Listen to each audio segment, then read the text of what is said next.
Hello friends, welcome to my channel. মই আজি আপোনালোকলৈ লৈ আনিছো আমৰ আচাৰৰ ৰেচিপি।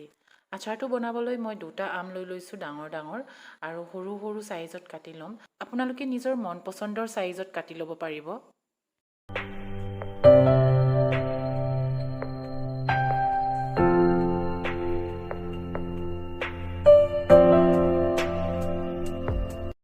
আমখিনি কটা হলে মই বেলেগ এটা বাচনত নিমখ আৰু হালধি আমখিনিৰ লগত ভালদৰে মিহলাই লৈছো।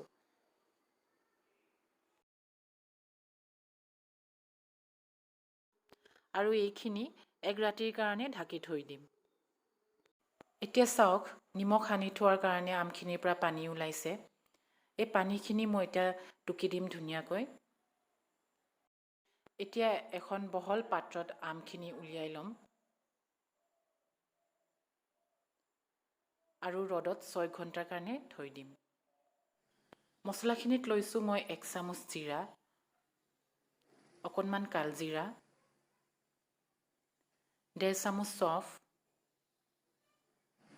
1.5 চামুচ ধনিয়া গুটি, অকণমান জালুক, 1 চামুচ কলা সৰিয়হ, 1.5 চামুচ মেথি আৰু ঘৰত শুকোৱা ৰঙা জলকীয়া কেইটামান। এতিয়া এটা কেৰাহী গৰম কৰি গোটেই মছলাখিনি 1 মিনিটৰ কাৰণে ভাজি লম।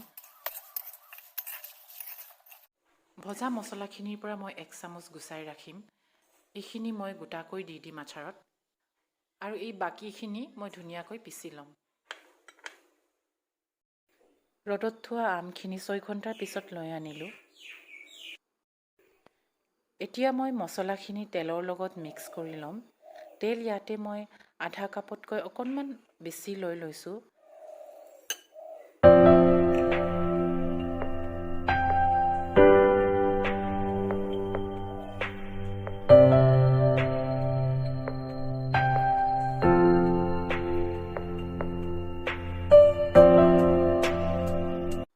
এতিয়া মছলাখিনিৰ লগত শুকাই থোৱা আমখিনি মিক্স কৰিম।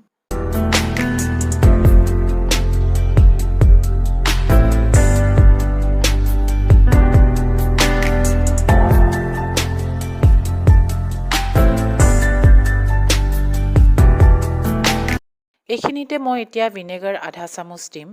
ভিনেগাৰ দিলে আমৰ আচাৰখিনি বহুত দিনলৈ ভাল হৈ থাকিব। এতিয়া মই আচাৰখিনি ডাইৰেক্ট বটলত ভৰাই নিদিওঁ, এনেকৈ এদিন ৰ'দত থৈ দিম। এদিন ৰ'দত ৰখাৰ পিছত চাওক, আমখিনিত মছলাখিনি বহুত ধুনীয়াকৈ সোমাই গৈছে। আচাৰখিনি মই এতিয়া শুকান চাফা কাঁচৰ বটল এটাত ভৰাই ৰাখিম। বটলটোত পানী থাকিলে আচাৰখিনি বহুত জলদি বেয়া হৈ যাব। সেইকাৰণে মন কৰিব যে বটলটো শুকাব লাগিব আচাৰখিনি ভৰোৱাৰ আগতে।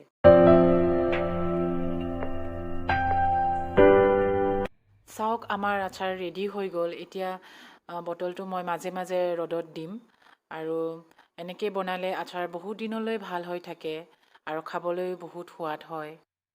আপোনালোকে যদি মোৰ ভিডিঅ'টো ভাল পাইছে তেনেহ'লে লাইক আৰু শ্বেয়াৰ কৰি দিব আৰু যদি মোৰ চেনেলটোত নতুন হয় তেনেহ'লে ছাবস্ক্ৰাইব কৰিব নেপাহৰিব।